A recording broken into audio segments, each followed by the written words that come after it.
솔직히 말하면 그날은 아무런 예감도 없었어요. 그냥 평범한 월요일이었죠. 비도 안 오고 하늘은 묘하게 뿌연 회색빛이었어요. 회사 일이 일찍 끝나서 버스를 타고 집으로 가던 중이었죠. 버스 안은 이상하게 조용했어요. 창밖으로는 늦은 오후 햇살이 들이치고 먼지가 반짝였어요. 그때 제 시선이 버스 정류장 맞은편 허름한 골목으로 향했어요. 거기엔 검은색 한복을 입은 노파 한 명이 서 있었어요. 그냥 노인이겠거니 했는데 뭔가 이상했어요. 그 여자는 정류장에 서 있는 게 아니라 도로 옆 도랑 사이에 서 있었거든요. 아스팔트와 흙 사이 딱 그 중간, 마치 누군가를 기다리는 사람처럼. 버스가 지나가며 바람이 확 불었을 때 그 여자가 들고 있던 하얀 봉투 여러 장이 흩날렸어요. 봉투들이 바닥에 떨어지고 바람에 굴러갔죠. 순간 봉투 한 장이 제 쪽 버스 창문으로 스쳤어요. 그때 보였어요. 봉투에 적힌 글씨. 굵은 붓글씨로 부거라고 쓰여 있었어요. 저는 순간 몸이 굳었죠. 누군가 죽었다는 소식을 담은 봉투. 그걸 한복 차림의 여자가 그것도 길과 도랑 사이에서 흩뿌리고 있었다는 게 너무 이상했어요. 그날 밤 저는 집에 도착해서도 그 장면이 머릿속에서 떠나질 않았어요. 무심코 창밖을 보다 보면 자꾸 그 여자의 모습이 떠오르더라고요. 그래서 술 한 잔 걸치고 일찍 잠들었죠. 그게 시작이었어요. 새벽 3시쯤이었을 거예요. 누가 문을 두드리는 소리에 잠이 깼어요. 똑똑똑. 규칙적인데 너무 느리고 차분했어요. 이상하게 성질이 나질 않았어요. 그냥 가만히 귀를 기울이게 되더라고요. 누구세요? 대답은 없었어요. 그런데 이상하게 두드리는 소리가 현관문에서 나는 게 아니라 방 창문 쪽에서 나는 것 같았어요. 벽 하나 사이로 사람의 손등이 닿는 듯한 톡톡톡 소리. 머리카락이 쭈뼛 섰죠. 저는 침대에서 일어나지도 못하고 숨만 죽였어요. 그리고 그 소리가 멈추자 창문 너머로 바람이 스치듯 얇은 종이 부딪히는 소리가 들렸어요. 그 다음날 아침 창문 아래를 봤을 때 거기에 진짜로 하얀 봉투 한 장이 떨어져 있었어요. 봉투는 구겨지고 젖어 있었는데 분명히 보였어요. 작거. 그리고 아래에는 붉은색으로 제 이름이 적혀 있었어요. 저는 그 순간 손에 봉투를 쥐고도 한참 동안 가만히 서 있었어요. 이게 뭐지? 누가 장난을 치는 건가? 그런데 곰곰이 생각해보니 그건 장난일 리가 없었어요. 그날 본 그 노파, 그 봉투들, 그 흩날리던 종이들이 그게 다 연결돼 있다는 생각이 들었어요. 불길했죠. 그날 이후 이상한 일들이 연달아 일어났어요. 먼저 휴대폰 시계가 매일 새벽 3시 12분에 멈췄어요. 분명히 다시 맞춰놓아도 그 시간만 되면 멈춰 있었어요. 두 번째로는 집 안에서 낯선 냄새가 나기 시작했어요. 향냄새 같기도 하고 제사 지낼 때 나는 냄새 같기도 했어요. 그 냄새는 꼭 누군가 방금은 다녀온 것처럼 희미했죠. 그래서 며칠 동안은 그냥 환기 잘 시켜야겠다고 생각했어요. 그런데 점점 냄새가 진해졌고 어느 날은 침대 바로 옆에서 그 냄새가 진동했어요. 그날은 도저히 못 버티겠더라고요. 잠결에 코끝을 찌르는 냄새 때문에 깨서 일어나 보니 방 한가운데 하얀 봉투 여러 장이 흩어져 있었어요. 누가 들어온 흔적도 없었는데 봉투들은 다 똑같았어요. 이꺼. 그리고 봉투마다 다른 이름들이 적혀 있었죠. 그 중엔 제가 아는 사람 이름도 있었습니다. 대학교 동기 박근진, 회사 동료 최는성. 그리고 마지막 한 봉투엔 제 이름이 또 한 번 쓰여 있었어요. 그 순간 머리가 하얘졌어요. 무릎이 풀려 주저앉았죠. 그리고 봉투 안을 열어봤을 때 그 안엔 사진 한 장이 들어있었어요. 오래된 사진처럼 발해 있었는데 그 안에는 검은 한복을 입은 노파와 저 그리고 그 두 친구가 서 있었어요. 그런데 그 사진 속 배경은 저희 세 명이 한 번도 간 적이 없는 곳이었어요. 시멘트 담벼락에 형가 라고 쓰인 낡은 간판이 걸려 있었죠. 그때까진 몰랐어요. 형가라는 게 단순히 집 이름이 아니었다는 걸요. 다음날 출근길 내내 머리가 복잡했어요. 사진 속 장소가 너무 선명하게 남아있어서 머릿속에서 떠나질 않았죠. 사진을 자세히 다시 들여다보니 왼쪽 상단에 흐릿하게 뭔가 적혀 있었어요. 뜬군 윤면 형가길 19 주소였어요. 그제서야 깨달았어요. 그 형가라는 게 실제로 존재하는 곳이라는 걸요. 머리가 아찔했죠. 처음엔 그냥 누군가 장난친다고 생각했어요. 그런데 사진 속에 나랑 내 친구들이 있다는 게 그걸 부정할 수 없게 만들었어요. 도저히 그냥 넘어갈 수가 없었어요. 그래서 점심시간이 되자 회사 밖으로 나왔어요. 지도 앱을 켜고 현가길 19를 검색했죠. 놀랍게도 그 주소는 존재했어요. 충청도 한 시골 마을 근처 오래된 폐가가 있는 곳이라고 표시되어 있었어요. 지도 사진을 확대하자 낡은 회색 담벼락과 힝자라고 쓰인 간판이 보였어요. 사진 속 그 집이었어요. 그제야 소름이 끼쳤어요. 이건 내가 직접 확인해야겠다. 이상하게도 그때는 두려움보다 확인하고 싶은 충동이 더 컸어요. 무엇보다 사진 속의 친구들이 너무 마음에 걸렸어요. 둘 다 지금은 연락이 끊긴 상태였거든요. 마지막으로 연락했던 게 2년 전이었어요. 그리고 그 이후로는 전화도 메시지도 다 씹혔죠. 그날 저녁 저는 충청도로 향하는 버스를 탔어요. 짐은 단출했어요. 카메라, 휴대폰, 손전등 그리고 봉투. 그 봉투를 버리려 했지만 이상하게 손에서 떨어지질 않았어요. 마치 그 안에 진실이 있는 것 같았어요. 버스는 3시간 반 정도 달렸어요. 창밖은 점점 어두워지고 도로 주변엔 가로등도 드물었죠. 버스 안엔 사람도 거의 없었어요. 딱 3명, 저 포함해서. 그런데 한참 지나서 문득 창밖을 보니까 도로 옆에 한복 차림의 노파 한 명이 서 있었어요. 그날 봤던 그 여인, 이번엔 확실히 봤어요. 정확히 같은 복장, 같은 얼굴, 같은 눈빛이었어요. 그녀는 버스를 바라보고 있었고 제 시선이 마주친 순간 입이 천천히 열렸어요. 멀리 있어서 소리는 안 들렸는데 입모양이 분명했어요. 너는 왜 왔니? 심장이 쿵 내려앉았어요. 눈을 비비고 다시 봤을 땐 이미 사라졌어요. 그 자리에 하얀 종이 몇 장만 흩날리고 있었어요. 그리고 버스가 그 앞을 지나가며 툭 무언가가 창문에 부딪혔어요. 창문에 붙어있던 건 젖은 부고 봉투 한 장. 이번엔 제 이름이 아니라 박는진, 제 친구 이름이 적혀 있었어요. 밤 9시쯤 저는 목적지 근처에 도착했어요. 버스에서 내리니 공기가 이상하게 무거웠어요. 조용했어요. 진짜로 귀가 먹먹할 정도로. 논길 사이를 따라 15분쯤 걸어가니 낡은 담벼락과 녹슨 철문이 보였어요. 그리고 그 위에 걸린 간판. 앵자. 사진 속 그 집 정말로 존재했어요. 문이 반쯤 열려 있어서 조심스럽게 안으로 들어갔어요. 발밑엔 마른 낙엽이 수북하게 쌓여 있었고 그 위로 오래된 신문지와 바람에 날린 봉투들이 널려 있었어요. 그중 몇 장은 물에 젖어 벽에 붙어 있었는데 거기엔 다 사람 이름이 적혀 있었어요. 전부 죽은 사람들의 이름이었어요. 신문기사에서 본 이름, 실종자 명단, 그리고 몇 장엔 제 친구 이름이 또 있었어요. 그때였어요. 뒤쪽 안방 쪽에서 낮은 목소리가 들렸어요. 왜 이제야 왔니? 순간 몸이 얼어붙었어요. 천천히 뒤를 돌아봤어요. 방 문틈 사이로 누군가의 손이 나와 있었어요. 검고 마른 손. 손톱 밑이 시커멓게 변해 있었어요. 그 손이 바닥을 짚으며 문을 밀더니 그 안에서 노파가 나왔어요.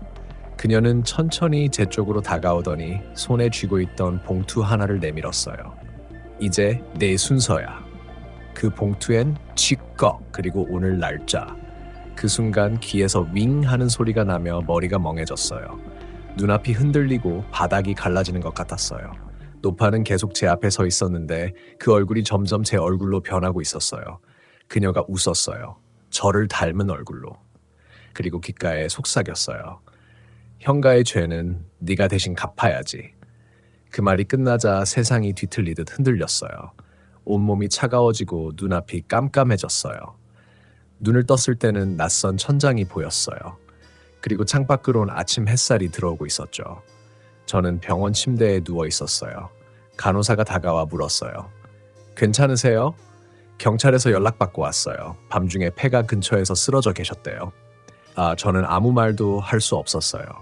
손에 뭔가 쥐어져 있었거든요. 바로 그 부고 봉투.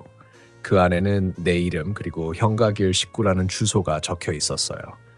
그날 이후로 제 시계는 아직도 새벽 3시 12분에 멈춰요. 누군가가 그 시간마다 내 이름을 부르고 있는 것 같아요. 퇴원은 이틀 뒤였어요. 의사는 단순 탈수 증세라고 했죠. 하지만 저는 알아요. 그건 단순한 실신이 아니었어요. 집으로 돌아오자마자 창문을 닫고 커튼을 쳤어요. 햇빛이 들어오는데도 어딘가 음산했어요. 손에 쥐고 있던 봉투는 책상 위에 그대로 올려뒀어요. 버리려다 이상하게 또 망설여졌어요. 밤이 되자 또 냄새가 났어요. 그 제사향 같던 냄새요. 처음엔 창문이 잘 안 닫혀서 그런 줄 알았는데 그게 아니었어요. 그 냄새는 방 안에서 나고 있었어요. 손전등을 켜서 바닥을 비춰봤어요. 봉투가 있던 자리 아래로 희미하게 젖은 자국이 있었어요. 마치 누가 젖은 발로 걸어간 것처럼 발자국이 복도 쪽으로 이어져 있었죠. 발자국 끝은 현관문 앞, 그리고 그 위에 또 하나의 봉투가 놓여 있었어요. 차꺼. 이번엔 이름이 없었어요. 대신 봉투 안엔 낡은 신문 기사 한 장이 들어 있었어요. 1998년 넓은 남면 형가길 일가족 3명 사망. 집안의 제사 도중 불이 나 노부모와 아들이 숨져 유족 없음. 마을 주민들, 그 집은 오래전부터 저주받았다. 기사를 읽는 순간 등줄기가 서늘해졌어요. 제 머릿속엔 그 사진이 떠올랐어요. 검은 한복의 노파. 그녀가 혹시 그 불에 타 죽은 노모였던 걸까? 그날 이후로 저는 점점 이상해졌어요. 밤마다 누군가 제 귓가에 속삭였어요. 목소리는 나직했지만 너무 분명했어요. 형가의 죄는 갚아야지. 그때마다 몸이 굳었어요. 그리고 눈을 떠보면 책상 위엔 봉투가 한 장씩 늘어나 있었어요. 하루, 이틀, 사흘, 10번째 날 봉투는 10장이 되었어요. 그 안에는 이름이 하나씩 적혀 있었죠. 그 이름들은 제가 그동안 무심코 지나쳤던 사람들의 이름이었어요. 회사 옆자리 선배, 버스기사, 편의점 점원, 모두 최근에 죽었다는 뉴스가 난 사람들이었어요. 저는 이제 확신했어요. 이건 우연이 아니에요. 누군가, 아니 무언가가 나에게 부고를 보내고 있었어요. 결국 저는 용기를 내어 다시 형가로 가보기로 했어요. 진실을 봐야 이게 끝날 것 같았어요. 며칠 뒤 형가길 근처 마을 슈퍼를 찾았어요. 허름한 시골 가게였지만 주인 아주머니는 이상할 만큼 저를 반갑게 맞았어요. 서울서 왔지? 그 집 찾으러 온 거 아냐? 그 집이요? 형가 말이야. 거기 함부로 가면 안 돼. 혹시 그 집에 살던 분들 정말 다 돌아가신 건가요? 아주머니는 잠시 눈을 피했어요. 그리고 낮게 속삭였어요. 그 집 제사하던 날 불이 난 게 아니야. 그럼 그 아들이 부모를 불태웠다더라. 그날 부고 봉투를 미리 써뒀다지. 자기 이름까지 적어서. 그 말에 손끝이 떨렸어요. 부고 봉투. 자기 이름까지 적은. 근데 그 아들이 죽지 않았다는 소문이 있어. 예? 불에 탄 시신이 셋이었는데 그중 하나는 누군지도 모르겠다고 했거든. 아주머니의 목소리는 갈라졌고 그 순간 가게 안 스피커에서 라디오 뉴스가 흘러나왔어요. 오늘 오전 서울 날구 아파트 화재로 30대 남성 사망. 방 안에서 부고 봉투 여러 장 발견. 저는 핏기가 싹 가셨어요. 그 뉴스에 나온 주소. 제가 사는 곳이었어요. 그날 밤 서울로 돌아오지 않았어요. 역 대신 인근 여관에 들어가 방을 잡았죠.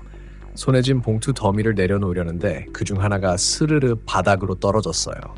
그 봉투에는 낯선 이름이 적혀 있었어요. 김혜를. 그 이름 아까 슈퍼 아주머니 이름이었어요. 그 순간 복도 끝에서 쾅 하는 소리가 들렸어요. 누가 문을 두렸어요. 처음엔 다른 방인 줄 알았어요. 그런데 곧 제 방이었어요. 똑똑똑. 이번엔 너무 느렸어요. 3번 정확히 같은 간격으로. 그리고 그 뒤에 들린 목소리. 봉투 흩어졌어. 그 말소리가 끝나자마자 불이 꺼졌어요. 방 전체가 깜깜해졌죠. 저는 본능적으로 손전등을 켰어요. 그 빛이 향한 곳엔 벽에 박힌 봉투 하나. 그 봉투엔 제 이름과 오늘 날짜. 그날 새벽 경찰은 여관 화재 신고를 받고 출동했다고 해요. 방 안엔 불탄 흔적도 없었지만 테이블 위에 수십 장의 부고 봉투가 흩어져 있었다고 했어요. 그리고 그중 하나엔 제 필체로 형가의 죄는 갚았다라고 적혀 있었답니다. 하지만 이상하죠. 그날 이후로 누가 나를 불렀는지 어디서 불이 났는지는 아무도 모른다고 해요.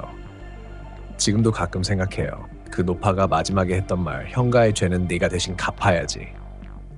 그게 혹시 나한테 형가의 마지막 부고를 전하라는 뜻이 아니었을까요? 그날 이후 저는 다시 서울로 돌아왔어요.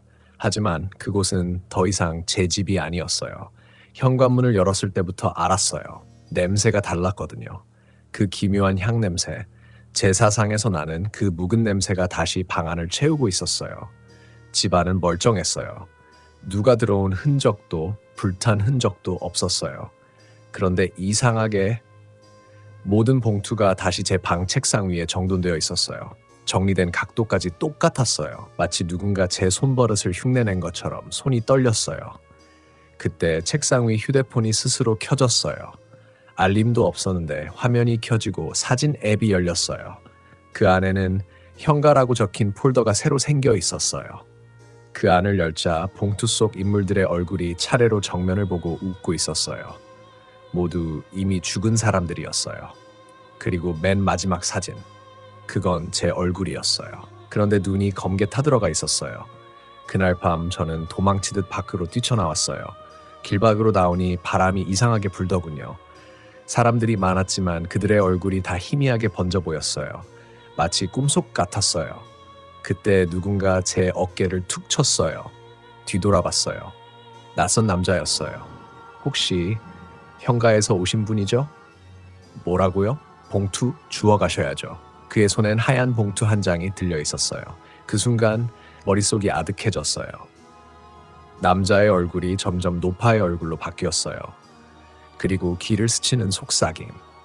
네가 흩어뜨렸잖아. 네가 마무리해야지. 눈을 감았고 다시 떴을 때는 길 위가 아니라 다시 현가 담벼락 앞이었어요. 시간이 흐르지 않는 공간 같았어요. 달빛이 고요하게 담벼락 위를 비추고 그 아래엔 봉투들이 소복이 쌓여 있었어요. 문틈 사이로 낮은 울음소리가 들렸어요. 여자도 남자도 아닌 소리, 바람 같기도 했고 죽은 사람의 숨 같기도 했어요. 그 소리를 따라 안으로 들어갔어요. 방 안엔 오래된 위패와 불에 그을린 사진틀들이 나란히 놓여 있었어요. 그중 하나에는 제 어릴 적 사진이 있었어요. 그때 기억이 났어요. 어릴 적 부모님이 절 데리고 갔던 시골의 한 제사집, 낯선 사람들이 모여 울던 그날, 그게 바로 현가였어요. 그 집, 그 일가족의 유일한 생존자. 그게 저였던 거예요. 그때 바닥 밑에서 소리가 났어요. 탁탁 뭔가 나무 판자를 두드리는 소리. 천천히 무릎을 꿇고 바닥을 들추자 그 안에는 수십 개의 부고 봉투가 들어있었어요. 모두 제 필체였어요. 그 봉투들을 하나씩 꺼내는 동안 손끝이 점점 차가워졌어요. 그리고 맨 밑에 있던 마지막 봉투. 그 안엔 짧은 문장 하나가 적혀 있었어요. 현가의 이름으로 너는 살아남지 마라.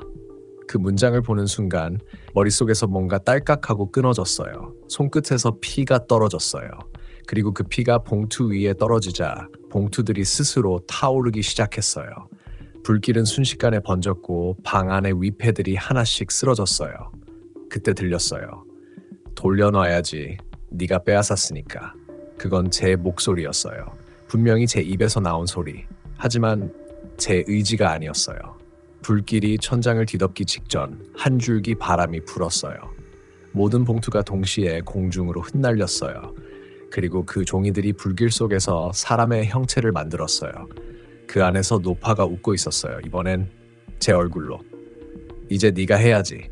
그녀가 손을 내밀었어요. 그리고 제 이마에 손끝이 닿는 순간 세상이 꺼졌어요.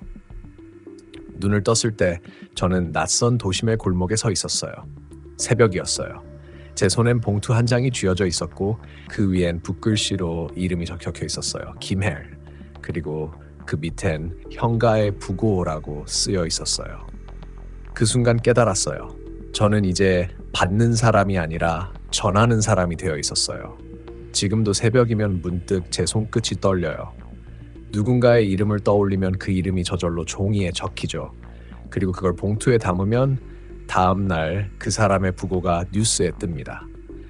저는 이제 안다는 게 무서워요. 현가의 저주는 끝난 게 아니라 이어지는 거였어요. 누군가는 늘 그 봉투를 써야 하고 그게 이번엔 저였던 거예요. 이제 제 손에 남은 봉투는 한 장뿐이에요. 마지막 봉투.